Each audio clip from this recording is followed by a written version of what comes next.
live from New Delhi. You're watching the India News, India's voice to the world. I'm Lipakshi Khurana. Coming up in the next hour.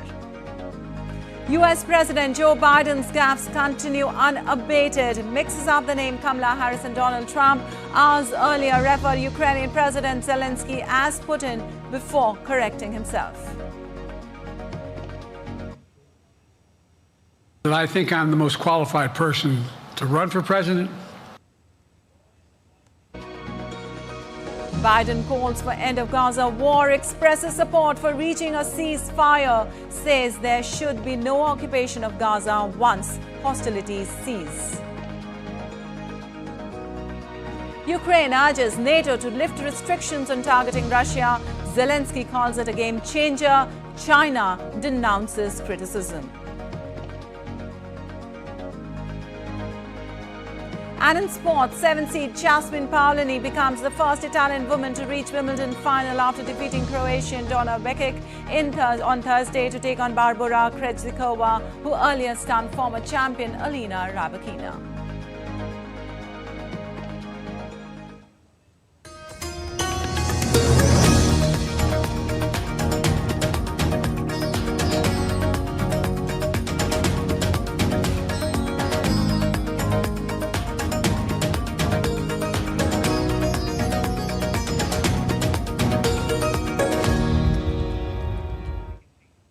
And on to the details now. US President Joe Biden pledged long-term support for Ukraine on Thursday alongside NATO leaders and said he has no reason to talk to Russian President Vladimir Putin right now unless the Russian leader changes his behavior. Biden vowed that the United States cannot retreat from the world and said under his leadership, Washington will not walk away from support for Ukraine.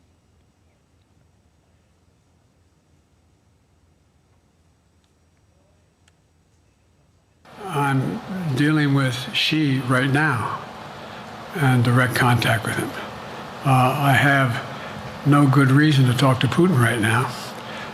There's not much that he is prepared to do in terms of accommodating any change in his behavior. Well, last year, the G7 nations committed to the declaration for Ukraine's long-term protection. Shortly after, 25 additional countries signed bilateral security agreements with Ukraine. Now, a year later, over 20 countries along with the European Union have completed and signed these agreements. At a news conference concluding the NATO summit, Biden said a strong NATO alliance is essential to American security. He also said NATO leaders and partners discussed the need for a new industrial policy among Western countries and how to boost the capacity, particularly of Europe and Japan, to produce their own weapon system, and would meet again. Biden also said that the Israel-Gaza war must end now, telling reporters his Gaza ceasefire framework had been agreed on by both Israel and Palestinian Islamist group Hamas, but added that there were still gaps to close. For months, the United States has been working to secure a ceasefire in Gaza, to bring the hostages home, to create a path for peace and stability in the Middle East. 6 weeks ago, I laid out a detailed plan in writing. It was endorsed by the UN Security Council, the G7. That framework is now agreed on by both Israel and Hamas. So I sent my team to the region to hammer out the details. These are difficult, complex issues. There's still gaps to close, but we're making progress. The trend is positive, and I'm determined to get this deal done and bring an end to this war, which should end now. And for more, we have Nick Harper joining us from Washington. Well, Nick, Biden has said, also called for end of Gaza war in the NATO summit, extending support for reaching a ceasefire. He also said there should be no occupation of Gaza once the hostilities cease. What can you tell us about this? As Biden mentioned, there were still gaps to close on that. Well, in many ways, it felt as if Joe Biden was retreading some of the old territory that he's done in recent weeks, because there are still those gaps, by his own acknowledgement, between Israel and Hamas. That peace proposal, the three-part plan that Biden put forward probably more than a month ago, still has not come to fruition. The two sides in the region have not yet been able to agree their differences and not been able to agree the wording in that text. So Joe Biden is instead urging to send some of the US teams back to the region to try and force start the negotiations, to kick them into action, to try and close that gap between the two sides. But I think there are still major ideological differences between the US standpoint and the Israeli standpoint. The fact that Joe Biden does not want Israel to have any control in Gaza after the war ends. The Israeli government are still suggesting that they should have some sort of overarching reach in Gaza, that it should not be left to the Palestinians themselves, and instead that they should be governing in some way, shape or form. And I think that's part of the problem of why this peace deal hasn't happened. Joe Biden forcefully trying to push it forward, but as he said, there are still those gaps. All right, gaps to still close. Also, what can we make out of his statement on continued support to Ukraine and a very forceful NATO statement against China? Yeah, very forceful against China. Let's start with Ukraine. I mean, no real surprises. We were expecting to hear from NATO in a very strong way in terms of their support for Ukraine. They didn't give membership to Ukraine during this NATO summit. That wasn't expected, but they did spell out that path to membership over the coming months, although there is still no exact timeline on exactly when Kiev would be able to join the Western military alliance. There was plenty more support being pledged, money in the region of $43 billion over the course of the next year, F-16 fighter jets heading to Ukraine for the very first time, more aerial defences, which Ukraine has been calling for many, many months. And on the China side, I think NATO was making it very clear during this summit that they have their eyes on both sides of the world. They're looking at security in Europe and what's playing out in Ukraine, but they're also looking to the Indo-Pacific region. And they, in that statement, pushed back on China for its expansionism, for its perceived aggression in the South China Sea, but also labelling China a decisive enabler of the war in Ukraine for the fact that they say Beijing continues to supply components and weapons to Moscow for its war in Ukraine. And NATO saying because they're doing that, they're only continuing the bloodshed in the region. China has come out very forcefully pushing back at that, saying that it's only sowing discord. But that criticism from NATO is really along the strongest terms that we've ever heard from the alliance when it comes to China and its role in the war in Ukraine. All right, the strongest term used there. Also, if we talk about the NATO summit, Biden also spoke about the need for a new industrial policy among the Western countries and how to boost the capacity. Can you tell us something on that? Yeah, that's something that NATO has been looking at for a while, and it was a major talking point during this summit.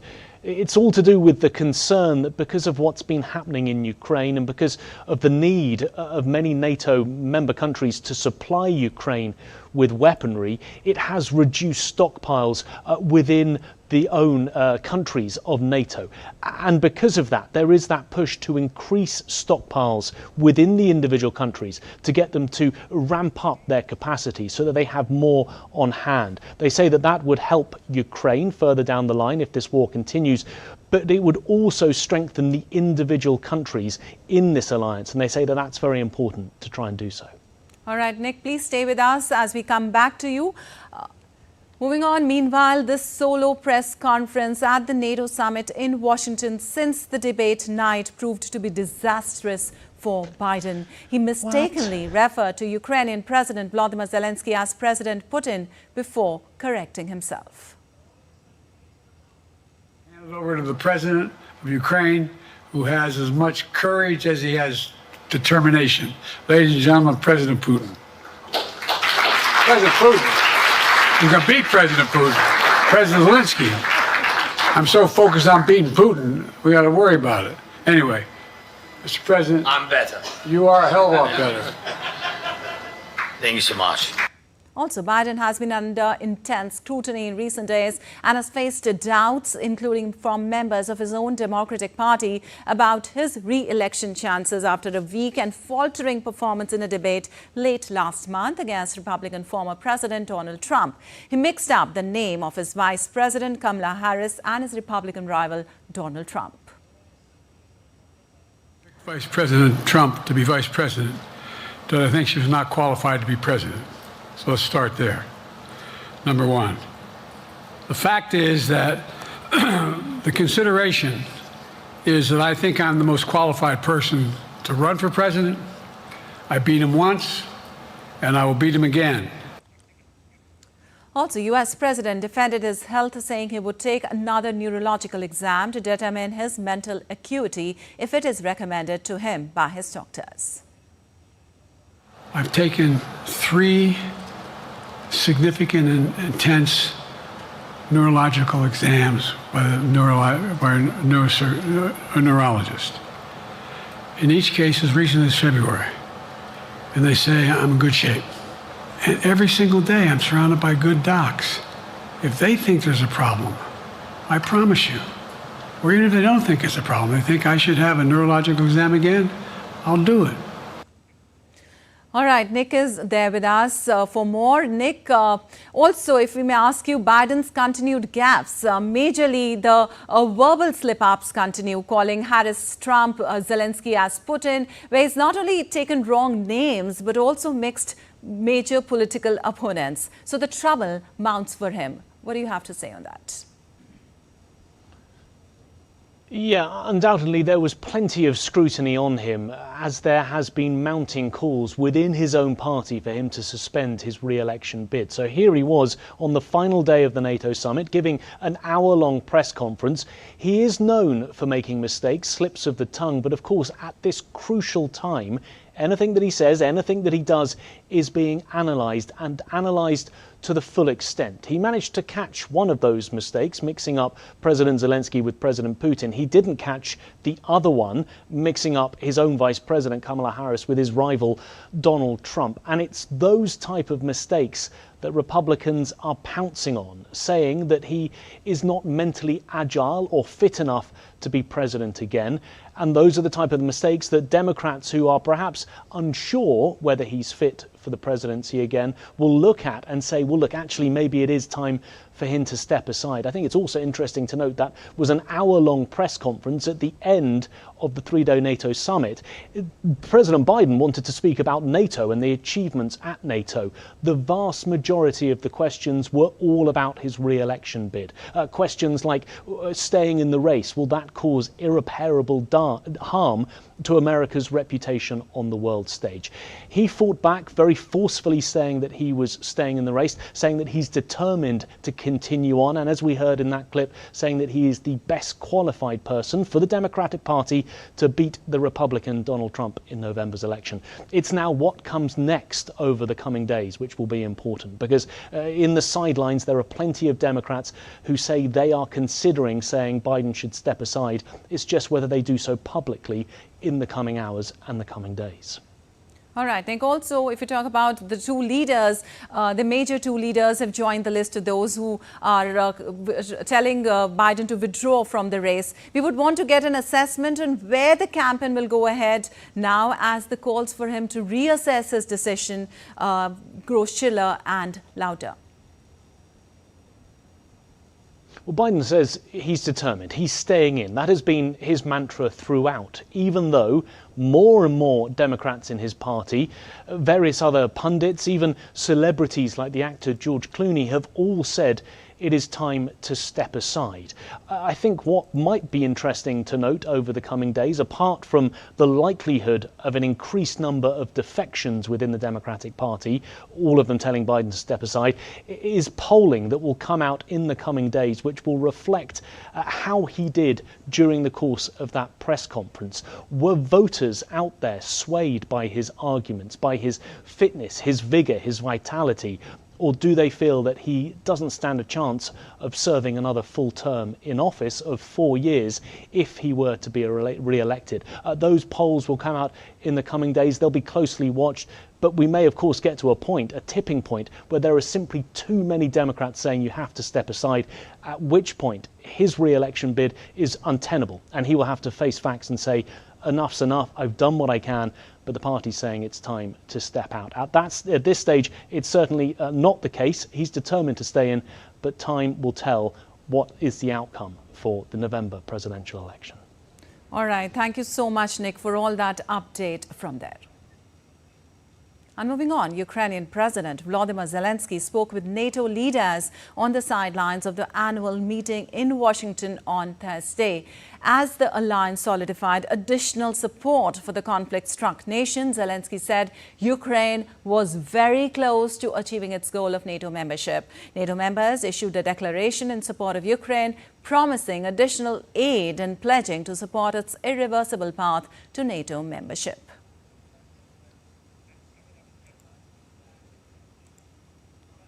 And still to come on DD India News Hour. Donald Trump's lawyers has urged a judge to toss out his conviction in a hush money case.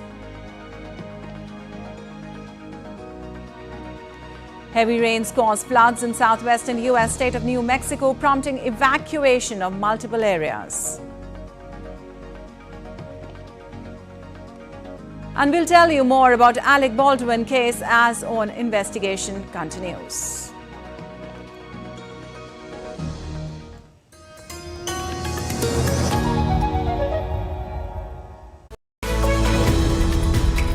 We just don't bring you the news as it unfolds. We get to the heart of the matter. We don't just present facts, we demystify complex social, political and economic events. We break stories that shape the world's present and future because you deserve the truth. I am Tanvi Taneja from New Delhi. I'm Ollie Barrett from London. I'm Nick Harper from Washington, D.C. Join us on DD India Global Monday to Friday at these times.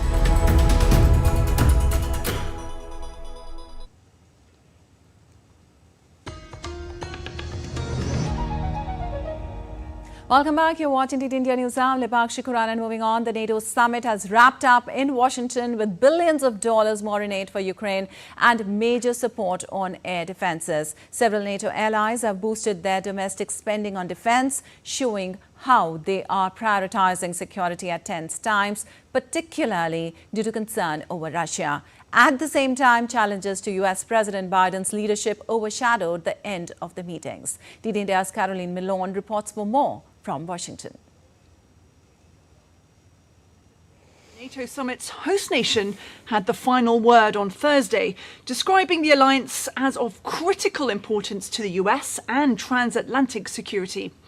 NATO allies focused on supporting Ukraine at this meeting, defending the country from Russia and China, who they say supplies infrastructure and tech support to the Kremlin.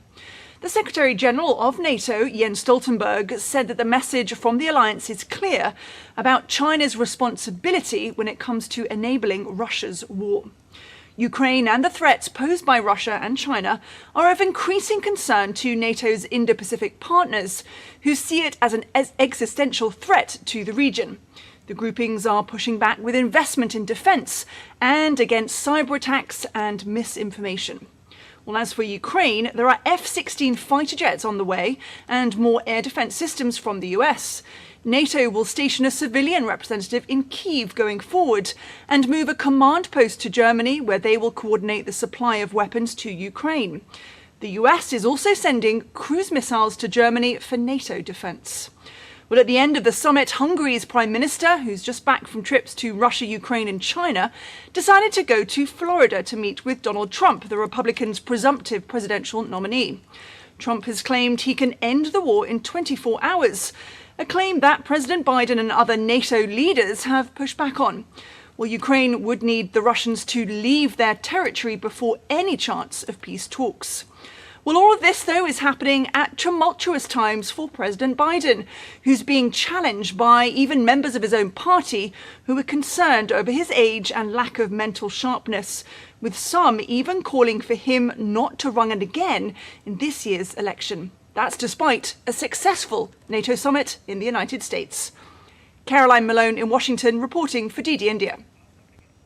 Well, China says it will never accept the unfounded accusations made against it at the NATO summit, that too over a phone call. Chinese Foreign Minister Wang Yi dialed to his Dutch counterpart to reply the message. Wang said China is willing to maintain contact with NATO on an equal footing and conduct exchanges on the basis of mutual respect, asking the military alliance to neither interfere with its internal affairs nor challenge its interest. He then said that China and NATO countries have different political systems and values, but this should not be a reason for NATO to instigate confrontation with China. The Foreign Ministry spokesperson said NATO's hyping up of China's responsibility towards the Ukraine crisis comes with malicious intent. And for more, Laura Westbrook joins us from Hong Kong. Well, Laura, China there gave a strong statement, denounced the criticism thrown on it and responded to NATO accusations, calling it Cold War mentality. What do you have to say about that?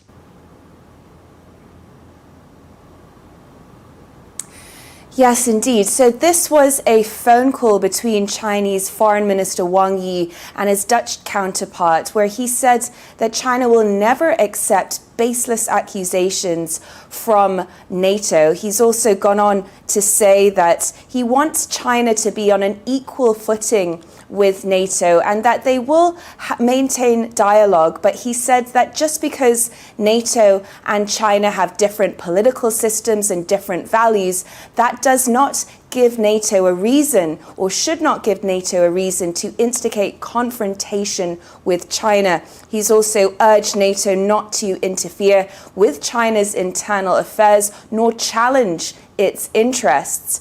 And this comes after, for the first time, NATO has accused China of supplying Russia's attacks in Ukraine. You know, NATO hasn't mentioned China as a security issue until 2019. But following this NATO summit, the NATO and its allies have made clear that they do see China as an increasing focus of as an increasing focus of this military alliance. All right, they see China as increasing focus of military alliance, you said, but the document also mentioned about China's international ambitions and efforts which continue to challenge their interest, security and values. So where do you see all this going?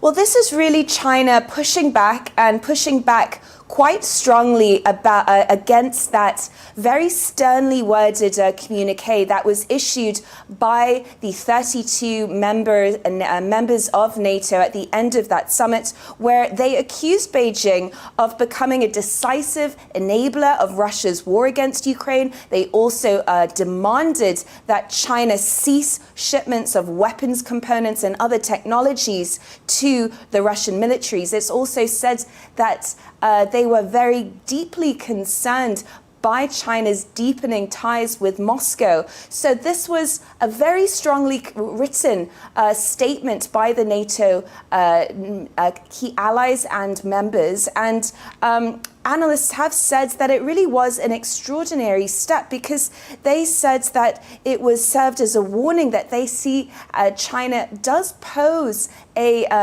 a threat to the stability of Europe. China, though, has always maintained that it has very close trade ties with Russia, but it insists that it does not provide direct military aid to Russia. But since 2022, Russia and China have declared that no limits partnership, and we have seen China becoming one of, or if not Russia's only biggest trading partner. It's a big diplomatic support for Russia. We've seen Vladimir Putin visit China just recently. He's visited China. He's met with Chinese President Xi Jinping twice in as many months. So yes, this is really NATO sounding the alarm on this, but China is pushing back, and pushing back quite hard as well. All right, NATO sounding alarm there. Thank you so much, Laura, for all that update from there. And moving on, Russia has been demanded by the United Nations General Assembly on Thursday to urgently withdraw its military and other unauthorized personnel from Ukraine's Zaporizhzhia nuclear power plant. The 193-member General Assembly adopted a resolution with 99 votes in favor, 9 against and 60 abstentions. The Zaporizhzhia plant, the largest in Europe, was captured by Russia shortly after it launched a full-scale invasion of Ukraine in February 2022.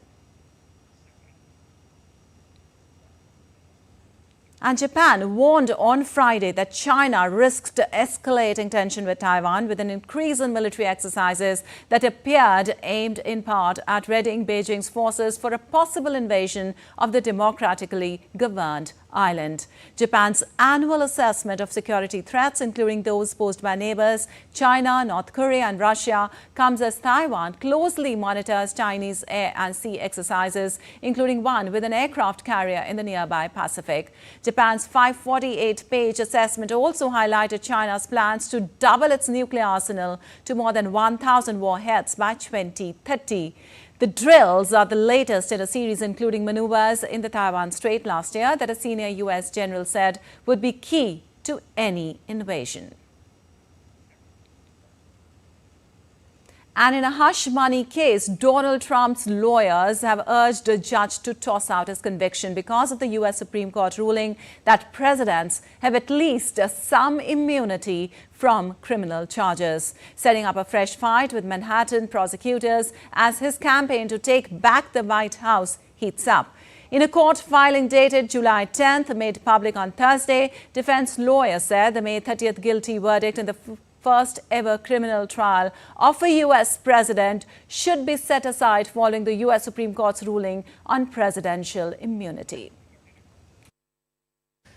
Justice Juan Merchant this month delayed Trump's sentencing by 2 months after defense lawyers said the justice's July 1st ruling that presidents cannot face criminal charges over official acts meant prosecutors should not have shown evidence from Trump's time in the White House at trial. The Supreme Court's decision said evidence of a president's official acts cannot be used in a prosecution on private matters. Trump's defense lawyer said that meant that Manhattan jury's verdict could not stand.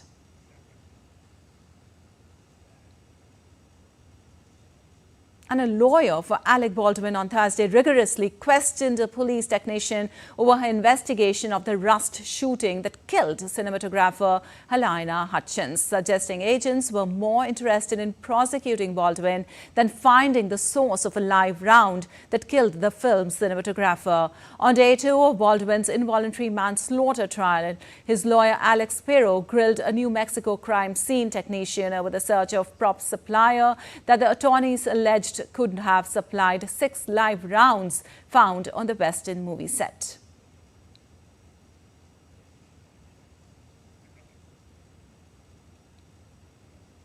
And moving on to Nepal now, Nepal Prime Minister Pushpakamal Dahal Prachanda is heading up for his 5th round of vote of confidence motion amid the certainty to lose it. Dahal, the former Maoist rebel who entered mainstream politics after political change of 2006, is taking his 5th vote of confidence in less than 20 months in power.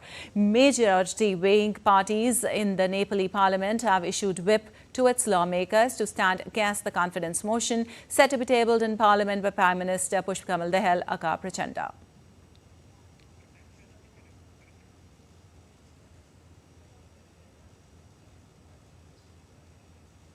And for more, we have Shweta Singh joining us from Nepal. Well, Shweta, a 5th round of vote of confidence motion for Prime Minister Dahal in less than 20 months in power. Though chances seem to be very, very bleak. Can you give us an update?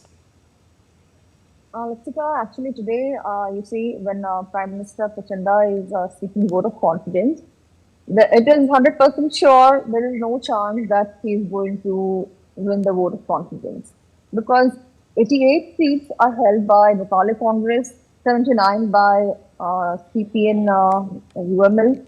So this way, with 32 seats, he is a minority. But he, from last 20 months, he was using this minority 32 number as a magic number to make alliance with once with Nepali Congress to come in majority, and then once with CPN, UML to come in majority. This way, from last 20 months, he was like holding prime ministership with 32 seats only. Right. So now, as Nepali Congress and CPN UML have come together, they have forged an alliance. But there is no way there is a document found anywhere. What is the exact details that how they will be sharing the power? Just it is like roughly that 1.5 year in the beginning, it will be KP Sharma Oli who will hold the prime ministership. Right. After that, Dioba will be holding. But exact details have not been mentioned anywhere, because I met a lot of leaders and then tried to get some document, but there is nothing like in black and white. All right. So maybe after vote of confidence is out, details will be there. All right, Shweta, as you said that there's no chance of winning for PM Dehal, as most of the parties have already fielded themselves to vote against the confidence motion. Where do you see all this going in the near future? Because the two largest parties will be coming together to form government. So with the hope that they're coming together to bring political stability in Nepal, definitely that we can expect. And as you see, Prachanda, he is trying to buy more time in being Prime Minister of Nepal. Because you see, like lower house had already passed a budget of 2081 become somewhat, and it was to be approved by upper house. So as upper house have not approved the budget yet, so maybe he's trying to constitutionally buy some time to continue as Prime Minister for a bit longer. But it is sure that NC and UML coming together will form a stable government. All right, he's trying to still buy time there. Thank you so much, Shweta, for all that update from Nepal.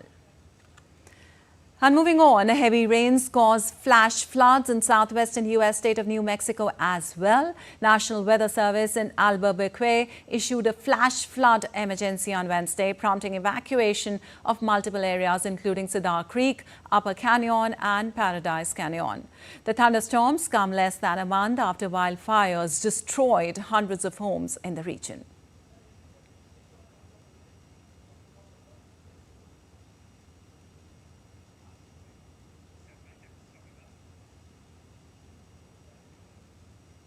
All right, extreme weather conditions there still to come on DD India News Hour.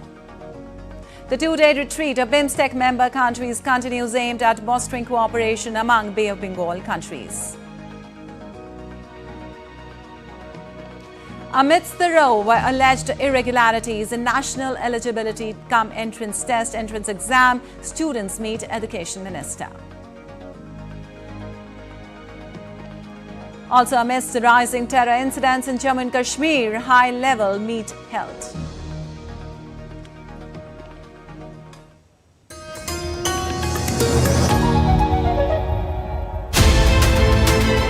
What is happening to the link between the diaspora and Mother India, how they see India's rise, and what is the role of the diaspora in propelling India's rise? See, being here firsthand, all the infrastructural changes, the talks about transformation, I feel very proud. As a member of the diaspora, we think that India is a country that is rich in culture and at the same time its economic advancements and technology.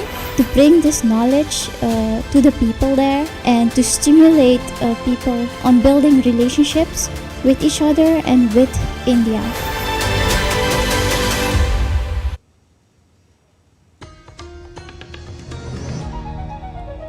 Welcome back. You're watching DD India News Hour. Lepakshi Quran, and time now for a quick recap of the headlines.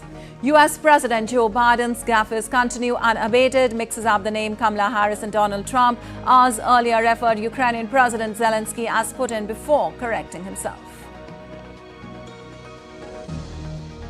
Biden calls for end of Gaza war, expresses support for reaching a ceasefire, says there should be no occupation of Gaza once hostilities cease. Ukraine urges NATO to lift restrictions on targeting Russia. Zelensky calls it a game changer. China denounces criticism. And in sports, 7th seed Jasmine Paolini becomes the first Italian woman to reach Wimbledon final after defeating Croatian Donna Vekic in on Thursday to take on Barbara Krejcikova, who earlier stunned former champion Alina Rybakina. Well, India began hosting foreign ministers from the BIMSTEC member countries for a two-day retreat in the national capital on Thursday, aimed at fostering cooperation among Bay of Bengal countries. The Bay of Bengal Initiative for Multi-Sectoral Technical and Economic Cooperation brings together 7 countries of South and Southeast Asia for multifaceted cooperation. The Ministry of External Affairs earlier said the retreat presents an opportunity for the group to discuss avenues to deepen cooperation in trade and connectivity. And amidst the row over alleged irregularities in national eligibility cum entrance test, that is NEET undergraduate entrance exam this year, India's Union Education Minister Dharmendra Pradhan on Thursday met some NEET aspirants at his residence and assured them that the government will take necessary measures.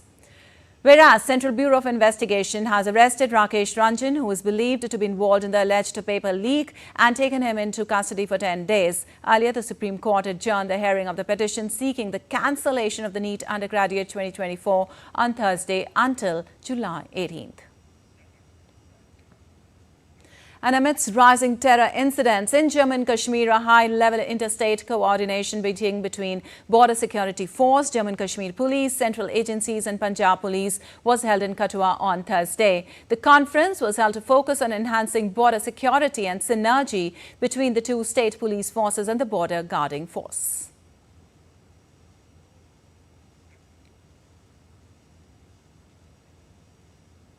And some weather alert now. The Indian Meteorological Department has predicted increased rainfall activity in north and northeast India, including East Uttar Pradesh, Delhi NCR and other regions in the coming days. The weather body has further issued an orange alert for heavy rainfall for Bihar and parts of Uttar Pradesh. The IMD indicated that the intensity of rainfall in Delhi is expected to increase in the coming days. Warnings have also been issued due to expected heavy rainfall and rising water levels in the Yamuna River during the monsoon season. As per the forecast, rainfall activity will remain active across various states until 15th of July. Heavy rainfall activity is expected over Himalayan West Bengal, Sikkim, Bihar, Jharkhand and Odisha. Also, the IMD has issued an orange alert indicating heavy to very heavy rainfall for Mumbai on Friday and Saturday. As per the weather department, a monsoon true and a cyclonic circulation has also developed over Mumbai, which has resulted in strong westerly winds. Well, the flood situation in northeastern state of Assam remained grim, even though flood waters started receding in many parts of the state. As per the Met Department, in Guwahati, light to moderate rainfall is likely to occur at some places of Assam and its neighbouring areas. The administration has been operating 365 relief camps and relief distribution centres in 20 districts, taking care of over 1 lakh displaced people at present. The famous Kaziranga National Park in Assam is facing its worst flood in the past 1 decade. That has already led to the death of 174 animals, including 10 prized one-horned rhinos. All right, and we have Subina Roy joining us from Assam for more on this. Well, Subina, what is the current situation as the situation still remains grim, the rainfall still continues? Morning, Lipakshi. The situation here was under control as the intensity of rains had decreased for the past few days. However, the IMD has issued red alert. As per the latest IMD bulletin report, it has issued a red alert for Assam and Meghalaya and orange alert for other northeastern states. However, the weather is okay as of now, but it remains to be seen what happens in the day. Otherwise, Lipakshi, over 14 lakh people are affected right now. Like earlier, it was around 23 lakh people, but now the affected people has reduced to 13 lakh. The most affected districts, Lipakshi, here remains is Kachar, Borpeta, Darang, Nagaon, Dhubri. So these are lower Assam districts, basically the South Assam district. So why there is so much flood out in these regions? Because the rivers which flow from Meghalaya, then they come to Brahmaputra, and the Brahmaputra finally flows into the Bay of Bengal through lower Assam. So that is why these regions are mostly affected by floods, Lipakshi. Now, if we talk about the revenue circles, total 83 revenue circles were affected and over 2,500 villages are affected. Also, Lepakshi, the districts like Dibrugarh, Dhubri, Dhemaji, these are the districts which are also affected because the river Brahmaputra flows from Arunachal Pradesh. And when it rains in Arunachal Pradesh and also in Assam, the rain cumulatively flows through the floodplains of Assam Valley, thus inundating the floodplains of Assam, Lepakshi. All right, and Sabina. also, All right, Sabina, how is the relief work going as far as the relief work is concerned so that the normalcy can return as soon as possible? Right, Lepakshi, very good question indeed. The NDRF, SDRF, and the local authorities, the state government authorities are working round the clock to save people, to take them out from inundated places, to stay for rescue relief camps. Yesterday, 299 relief camps which were set up were 189, and relief centers which were set up were 110, where over 14,000 people are still living. The highest relief camps were set up in North, 56, and then in Kachar and followed by Karimganj. So the government authorities are trying to take relief and rescue operations. All right. Also, Sabina, if you talk about Kaziranga National Park, which has seen the worst flood till now, what is the situation there right now?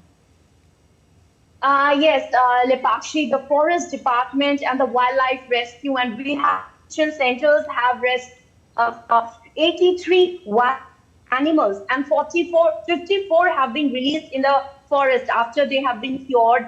They were released in the forest. So off and on, the Forest Department is continuously working to save animals because the area of Kaziranga is such that a national highway just dissects it between Karbi Anglong and the Kaziranga. And Karbi Anglong is a hilly area where the animals go during floods, so that they can go to, because it is in higher elevation. So they go from lower inundated areas to these high. So recently the commercial vehicle movement was closed in Kaziranga, and now it has been partially opened.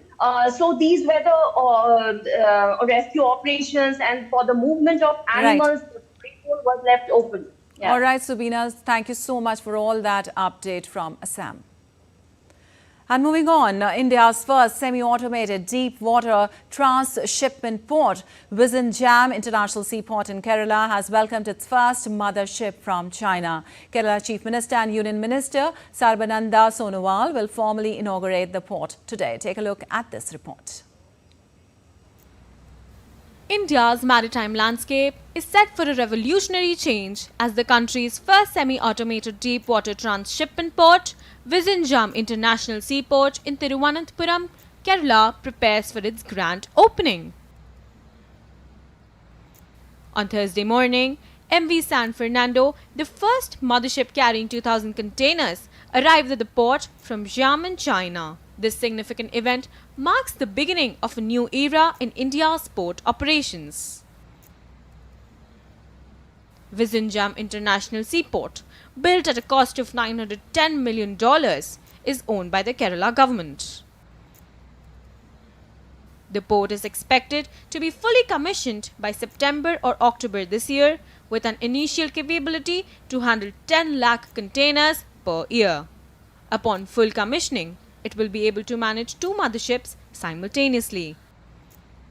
As Vizhinjam International Seaport nears its full operational capacity, it heralds a new chapter in India's maritime capabilities, promising significant economic and logistical benefits. Kirat Chawla with Ajay Dheer's report for DD India. Well, India's Aadhaar card has become a pivotal pillar in the nation's digital revolution. As the largest biometric identification system in the world, it has brought about significant changes in the way services are delivered to over 1 billion people. Here's more by our correspondent Devendra Mondal on how Aadhaar is shaping the digital landscape in India. Take a look. Its launch in 2009, Aadhaar has transformed access to services across India. With over 1.3 billion Indians enrolled, Aadhaar provides a unique 12-digit identity number linked to an individual's biometric and demographic data. One of the key benefits of Aadhaar is its role in financial inclusion. By linking Aadhaar to bank accounts, the government has ensured that subsidies and benefits reach the intended recipients directly. The direct benefit transfer system has saved billions of dollars by eliminating middlemen and reducing fraud. हमने आधार card को, आधार number को सरकारी योजनाओं से जोड़ा। हमने ऐसी सारी बिचौलियों को बाहर किया, पैसा डायरेक्ट किया और अनुभव आया कि करोड़ों लोग ऐसे मिले हैं कि जो है ही नहीं, लेकिन रुपये जाते थे, अरबों खरबों रुपये जाते थे। अब वो तो बंद हुआ, पैसे बच गए, लेकिन हमने कहा जो जरूरतमंद बेचारे बाहर रह गए थे उनको ढूंढ ढूंढ करके लाओ और ये बचे हुए पैसे उनके खजाने में जाने चाहिए। Aadhaar is also revolutionizing the way people interact with government services. From applying for passports to filing tax returns, Aadhaar has simplified and streamlined numerous processes. It is now a crucial element in the Pradhan Mantri Jan Dhan Yojana, a financial inclusion program that has brought banking services to millions of unbanked citizens. The impact of Aadhaar extends beyond government services. Private companies are leveraging Aadhaar for KYC processes, making it easier for people to open bank accounts, get mobile connections, and even secure loans. This has boosted the digital economy and improved access to services. The seamless services revolutionizing the digitization in India has attracted praises even from abroad. I learned a bunch about what India is doing on this issue of authentication. And I think it's really exciting because the government has to be involved, as they are, but they have this foundation with the Aadhaar system that means they can do things that most governments around the world can't do. And I think India, just as India did this for Aadhaar, I think for telephony and electronic authentication, I think India could really show the world how to do it right. Looking ahead, the potential of Aadhaar is immense. As India continues to innovate, Aadhaar is set to play a crucial role in areas like digital health records and online education. Its robust and scalable architecture could also serve as model for other countries looking to implement similar systems. India's Aadhaar card is not just an identification tool, but a transformative force driving the nation towards a more inclusive and efficient digital future. Dibyendu Mondel's report for DD India. And time now for some business news. With a mission to strengthen India's rural system, National Bank for Agriculture and Rural Development, NABARD, was established on 12th of July 1982. NABARD's efforts have led to a significant improvement in financial inclusion, with millions of rural households gaining access to banking services.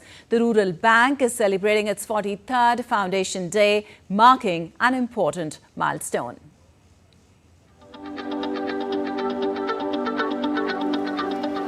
Established in 1982, NABARD has been instrumental in promoting sustainable and equitable agriculture and rural development through innovative financial and developmental solutions. The 43rd Foundation Day marks more than 4 decades of NABARD's contribution to enhancing rural prosperity and improving the quality of life in rural areas.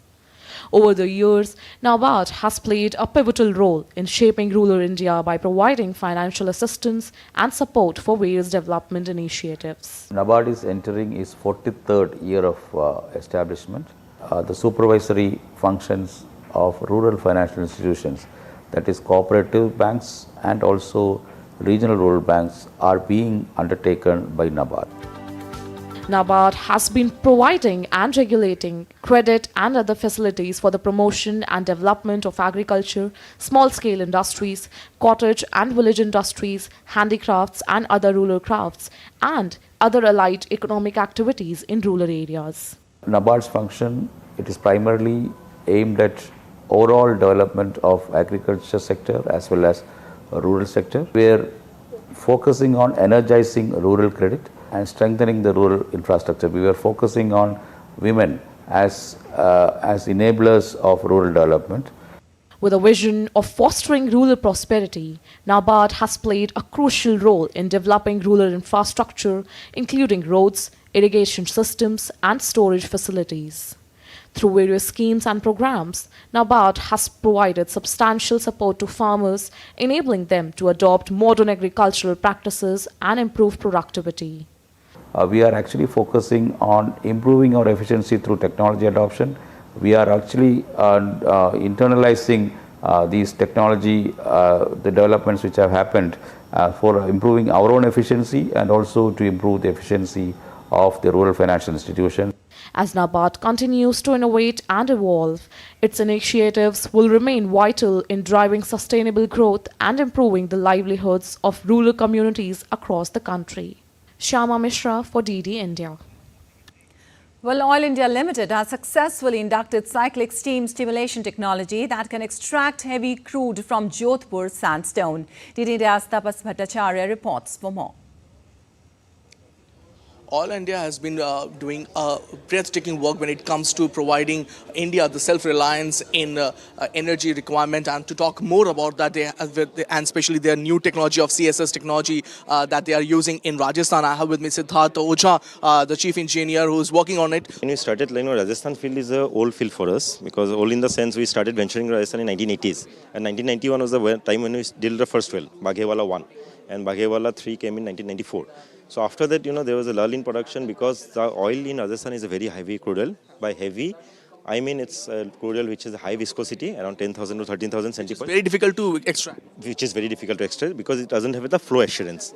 So it has a very low API also. So based on that, we tried going into different technologies. Then we came into this CSS technology, which is cyclic steam stimulation. So through this technology, what we did was we injected steam into the well, which was done at a very high pressure of around 100 kg per centimeter square, and a very high temperature also, which was around more than 300 degrees Celsius. So you can imagine the range of the temperature and pressure which we did. So for that we had to make changes in the well, on the wellhead also, and on the lines also we had to make it steam proof. Now, what kind of production that we are looking at from this particular area? Yes. So right now we have 11 wells that has been, transformed into this technology, through CSS technology. Right now the production is around 650 barrels. 650 barrels per day? Per day, which equates to around 100 KLPD.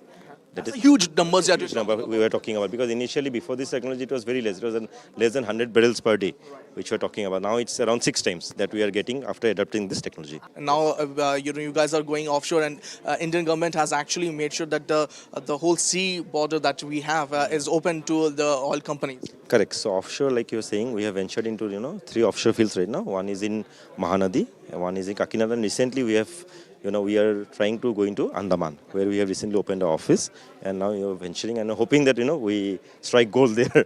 So that's Oil India's motto. They want to make sure that India is become self-reliant when it comes to energy requirement, and the chief engineer has already said that with new technologies that is going to be a major work in progress, and they are working on that. With our person Rajesh Sharma, this is Tapas Bhattacharya for DD India from Delhi. While you're watching DD India News Hour, time now for some sports news. Barbora Krejcikova returned to a Grand Slam single final 3 years after her only triumph with a stirring Wimbledon comeback on Thursday. That set up a meeting with Italian Jasmine Paolini, who continued to break new ground at the All England club. Meanwhile, 7th seed Paolini earlier became the first Italian woman to reach the final after overcoming Croatian Donna Vekic 2-6, 6-4, 7-6 in the thriller, continuing her extraordinary year after last month's French Open runner-up finish. And preparations are building in Berlin as the German capital prepares to host the grand finale of Euro 2024. Sunday's game will see Spain take on England in a battle for one of football's most coveted trophies. From Berlin, DD India correspondent Trent Murray has more details on the match build-up. Well, the clock is well and truly counting down now to this huge football clash on Sunday between England and Spain. Already, the German capital is abuzz as football fans begin to arrive here from all over Europe, and in particular Spain and England, as you might imagine. We know that this game is already sold out, 75,000 seats at Berlin Olympic Stadium. For fans that can't snag a spot at the game itself, well, there's many public viewing zones, not just here, but right across the country. I'm actually here right now at the Brandenburg Gate viewing zone. We do expect this to reach capacity on Sunday, 30,000 people here, as well as just behind me there at the Parliament, there is a second viewing zone. The police here are preparing for a big day. Security, obviously a huge concern, making sure that we don't see those scenes of ugly violence and hooliganism. We did see some of that, unfortunately, in Dortmund overnight when England played the Netherlands. Authorities here are hoping to not have a repeat of that. Also, interestingly, of course, being Germany, there is a discussion about beer. Now, why am I saying that? Well, the British government, the embassy here, has put out a warning to England fans that beer in Germany is actually stronger than back in England, and has advised people to drink responsibly. Of course, when you combine strong beer with these summer temperatures, it can be a bit of a recipe for disaster, both from a health perspective and also a security perspective. It's just one of many aspects of this huge football tournament, but overall, the feeling is one of excitement. There is a buzz here as this crucial match between Spain and England gets ready to kick off 9 p.m. local time right here in Germany. Trent Murray for DD India, Berlin. All right, that's all for this edition of DD India News Hour, but let us know your thoughts on the news of the day. For those on the go, you can get all the latest news and updates from India and across the world on the DD India mobile app. The app is available on both Android and iOS platforms. Scan the QR code on the screen to download now. We'll be back with more news as it breaks here on DD India. I'm Lipakshi Kurana from all of us here in Delhi. Thanks for watching DD India News Hour.